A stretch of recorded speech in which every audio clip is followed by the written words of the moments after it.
Hello, Menches, and welcome back to another exciting episode of Comparing Web Platforms.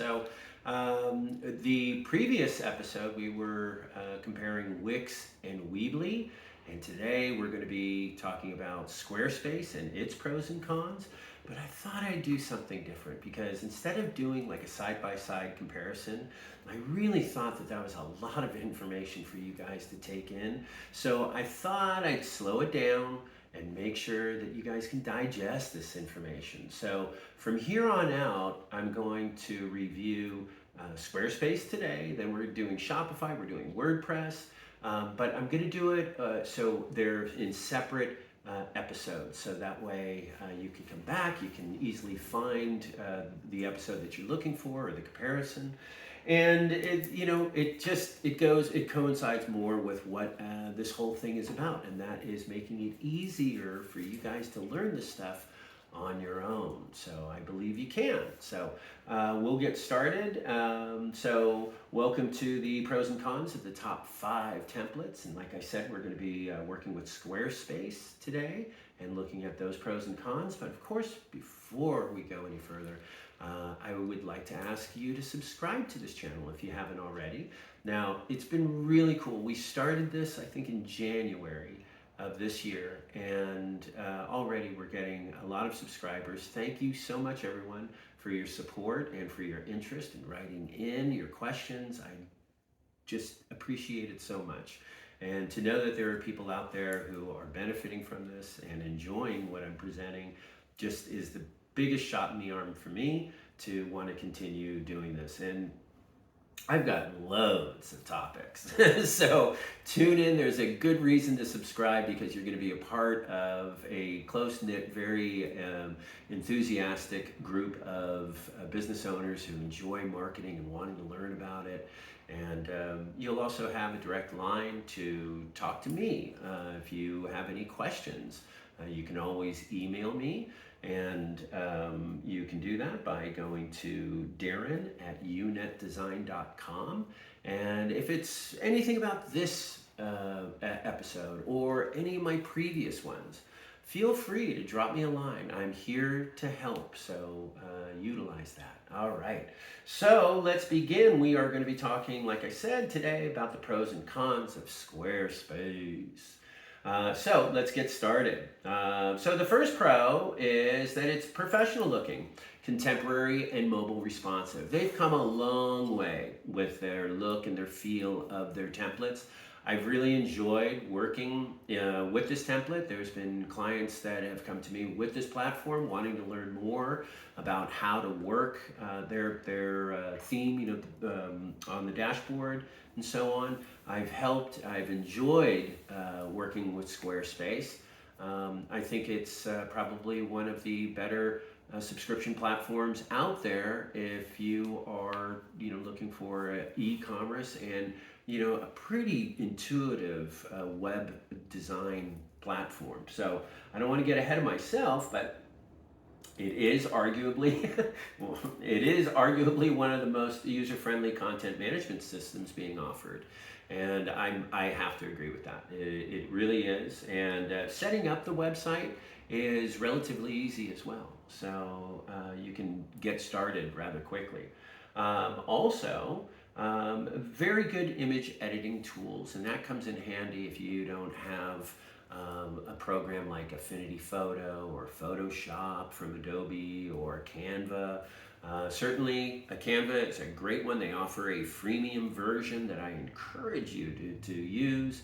In fact, these thumbnails that you see promoting each of my episodes, they were done in Canva, and there's a lot of things that you could do. Very cool with the freemium or the premium version, but definitely the nice thing is that you do have image editing tools that are pretty user-friendly here within the platform. And if you have or are planning on building a multilingual site or a language other than the English language being on your website, maybe it's specific to Arabic or something, they do offer a variety of multi-language accommodations. So A nice variety of import tools that also make it easier to import content from other platforms. So that's also a nice feature. You know, the other platforms though pretty much do the same thing, but I just wanted to point that out. No transaction fees as long as you're on one of their e-commerce plans. So do your homework. Everything's going to cost something. So if you have an e-commerce plan with them, weigh out how much that really calculates. You know, are you saving by doing that, or are you paying more? So you got to know that, but you first have to find out what's your marketing budget. What can you afford? Okay. Now, anytime, and I implore everyone that I work with, is you do not have to do everything. You're not building the dream site all in one phase. Plan it out. Take the first phase is going to be what you need, what you must have in order to have a productive website. And then phase two, you know, then we bring that in. But you don't go for broke to get yourself set up with your marketing. Please don't do that. So there's nothing wrong with doing this in phases. It's a very smart way of building your marketing strategies. Also, a web font library that comes with a lot. It's pretty cool, actually. But you know, you want to make sure that, me personally, I like to build my graphics. If I'm going to use unique fonts, I will build it within. I'll embed it in my graphic, and let's say my banners and stuff. So then I don't have to worry about if it is web, browser compatible. If it is, then you know it will show. Let's say Arial, for example, is web friendly. That font will show. There's usually no problem. But let's say you use something like Presidential or something like that. It may not be web friendly, so you want to be careful about that. Also, just a quick design note, never use more than 3 fonts on your design, because it really gets mind-boggling when you go from script to something else, and it just really gives it a very disruptive look. So also, let's talk more about the pros. Smooth integrations with third-party apps like MailChimp, Google Workspace, OpenTable. So I think depending on what third-party app you're using, you'll probably find the integration to be pretty smooth. But do your homework, of course. Always look online, see if that app that you're wanting to integrate with this platform, if this platform actually does support that. It's such an easy Google search, so do that. Comes with a good built-in email marketing tool that is reasonably priced. Remember, I said everything comes with a cost, so you just want to make sure that this is in line with your budget. Also comes with simple but effective user-friendly logo design apps. Now, you know, that to me, I don't know, when you're pulling from the same library, well, you're not going to have a custom logo, of course. So if having a custom logo is important to you, necessary for you, then I would seek out a graphic designer. If you can, go local. Us designers would appreciate that. But please do your homework if you have to go anywhere else, and make sure that you're getting an original, you're getting ownership, you're not getting any clip art, because I've seen that happen when people go, in a cheaper direction, and they get a cease and desist letter and a surprise that was not really a custom logo after all. So do your homework. All right. Also, let's see. It's has new video maker app that makes putting videos together quick and easy. That's pretty cool. But just a little side note: be careful with loading up your website with a bunch of videos. Now they have good bandwidth here and storage space, but still, you want to make sure that your website is not being bogged down. So there may be a way we can plan. We just need to put together a strategy. Maybe have it open up in another window when the video opens up, and it's opening up to you, let's say, a YouTube channel or something. So, same thing with plugins and tools and features that you're adding onto your website. Be very selective about that, because that is going to impact your site performance. Also, well, it does come with unlimited bandwidth and storage. Like I said, it does come with good bandwidth and storage. Unlimited, well, you can't beat that, can you? So the platform is best used to display and sell creative works. Well, so far that's what I have actually used this platform for creatives, and helping them put together like an e-commerce and a good website, brochure style website for themselves.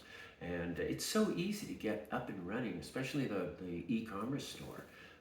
It really is. It's great. And then when you sign up for a 1-year deal, you get a free domain with that. So that's a nice savings if you're wanting to keep things low to no cost. Okay, well, there are cons. Where there's pros, there's probably cons. So we are going to go into that. Now, a little side note. With my comparisons, Squarespace so far has led the pack with having 2 pages worth of pros.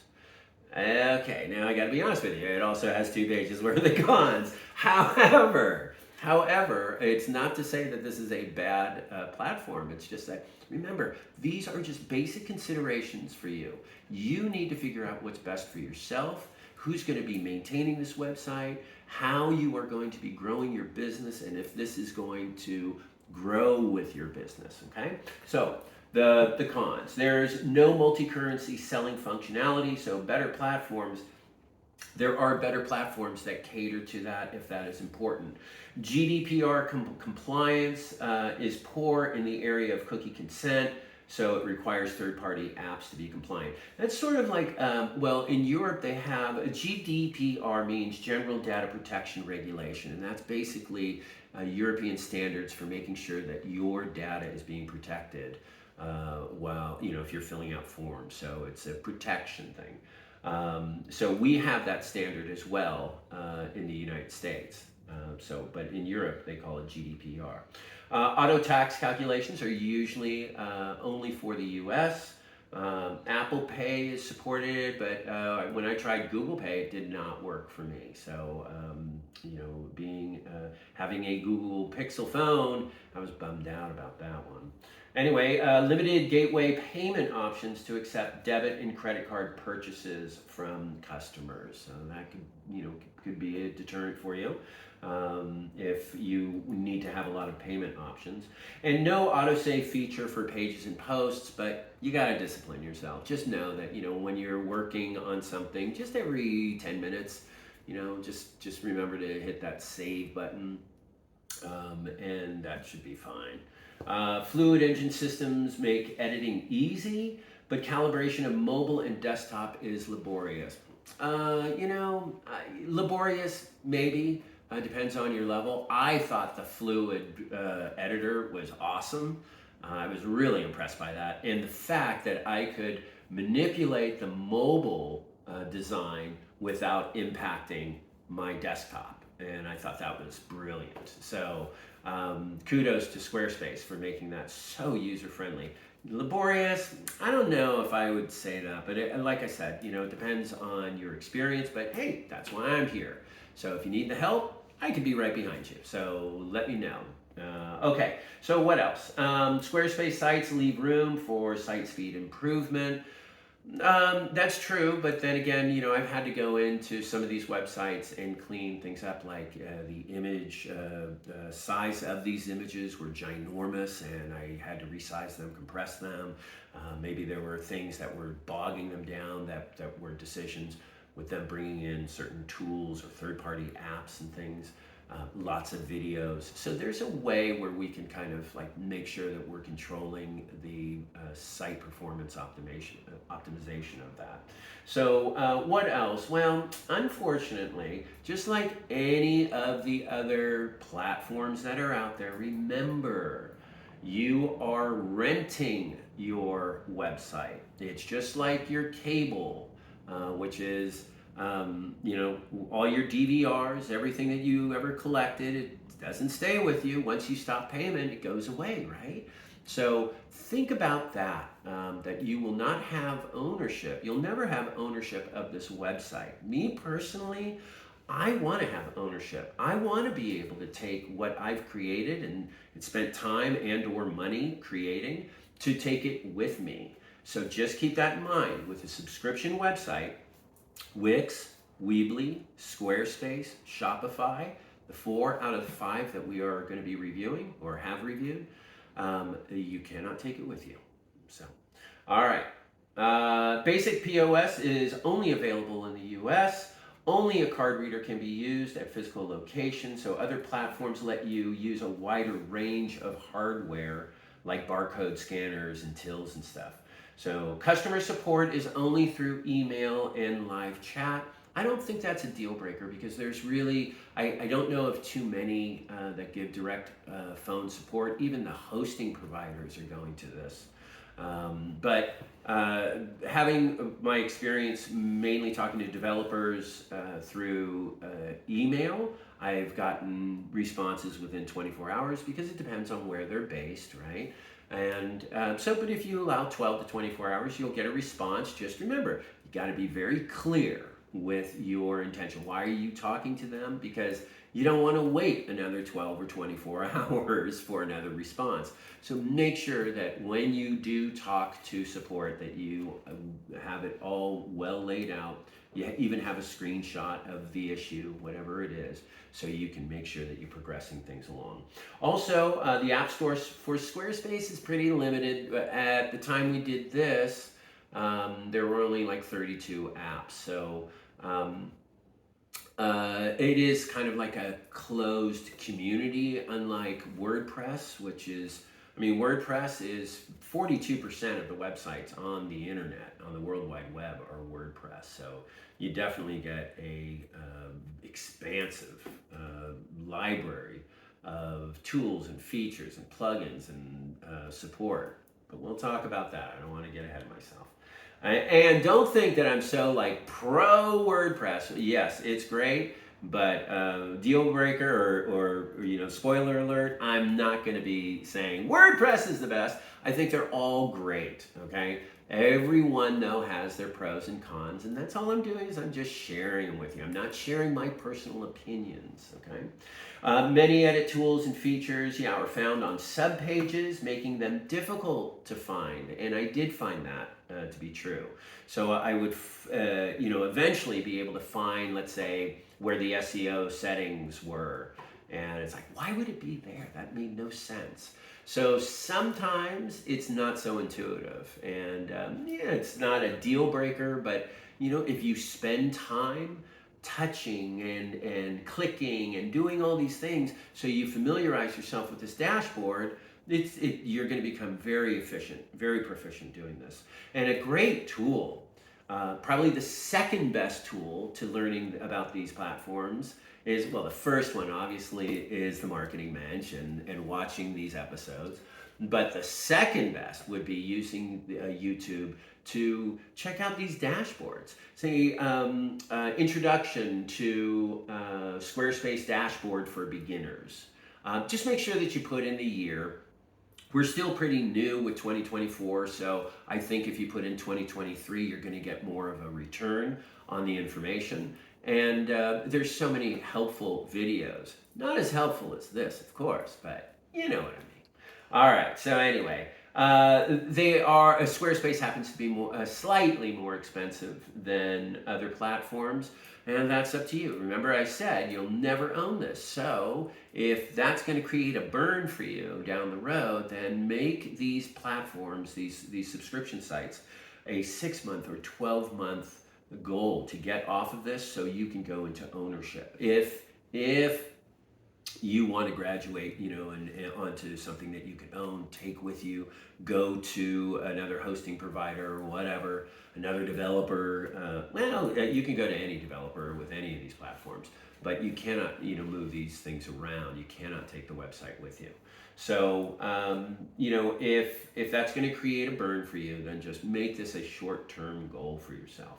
All right, and there's no free version to this, unfortunately, but there is a 14-day trial, and that I found to be just perfect. It allows you to spend 3-4 hours or whatever just tinkering with it, and getting getting hands-on experience with it, and then that should tell you if it's going to be in your wheelhouse or not. Okay, and just remember, if you are struggling with this, that's what I'm here for. So I can help you. I offer a sideline guidance program where I can teach you how to work with your platform, your very specific theme that you have for your business. We would work on that from concept to completion. So what else? With a tear in my eye, I am saying that's the end of this episode, folks. I want to thank you so much for joining me again and again and again and again on these Marketing Mensch videos. It means so much to me that we are growing our community of marketing enthusiasts and business owners. We're going to keep doing this, and I love the feedback that I've been getting and the questions. And of course, if you haven't already, you're going to warm my heart if you subscribe. Don't you want to warm my heart? Anyway, like I said, our numbers are building. Thank you, everyone, for subscribing. And if you haven't yet, please subscribe to the Marketing Mensch. Okay, everyone. Thank you so much, Mensches. Take care of yourself. Next time, we are going to be reviewing Shopify. All right, take care.